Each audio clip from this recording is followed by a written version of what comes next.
Hi, I'm Crystal Ammons. I will be conducting a book review over the Florence prescription. This is for course Nurse 5343, Nursing Leadership in Complex Health Systems. First, I'll talk about the author, Joe Tai. Joe Tai attended the University of Iowa, Lake Forest College, and Stanford Graduate School of Business.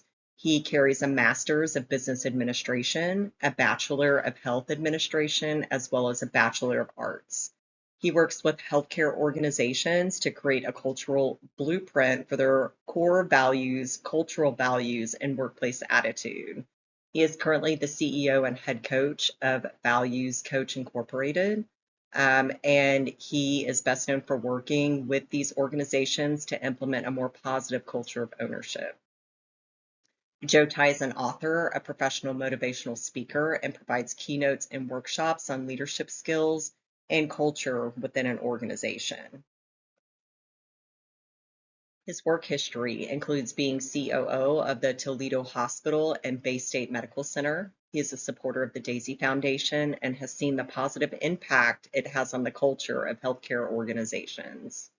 He is also the author of many books, which includes Building a Culture of Ownership in Healthcare, Pickle Pledge, All Hands on Deck, and How the Daisy Foundation has influenced the global healthcare landscape, just to name a few.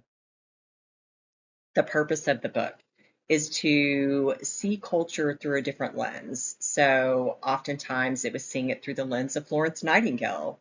And this comes with developing 8 characteristics. So the first characteristic is commitment. Commitment is where the employees buy into the facility values, the visions, and the goals. The second characteristic is engagement, being mentally present in the workplace.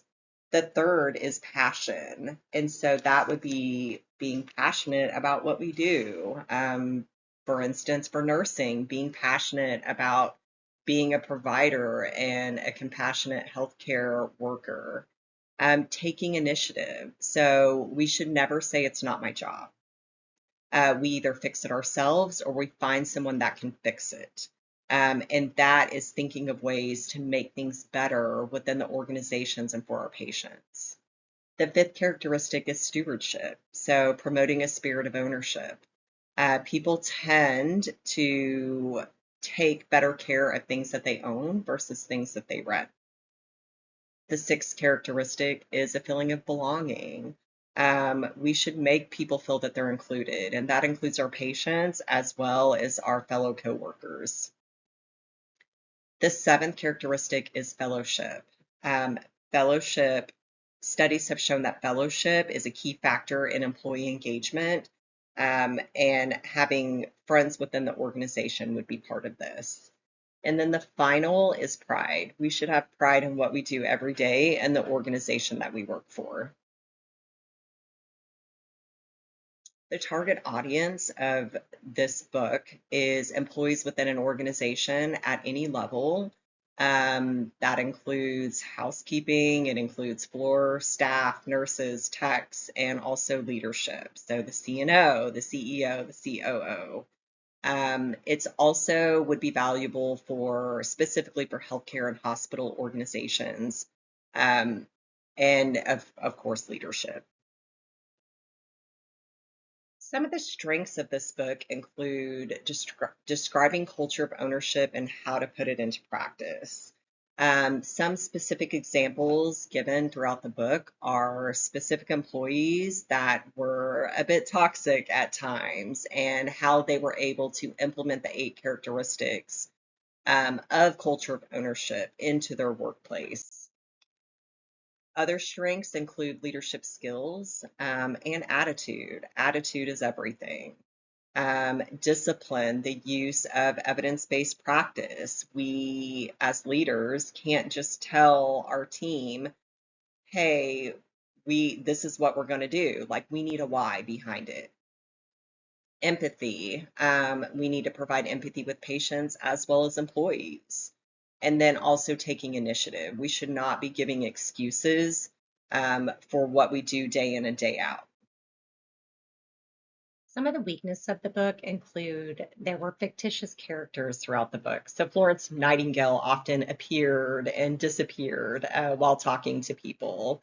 And while it's great hearing her knowledge and her ideas, it just seemed a bit unbelievable to me.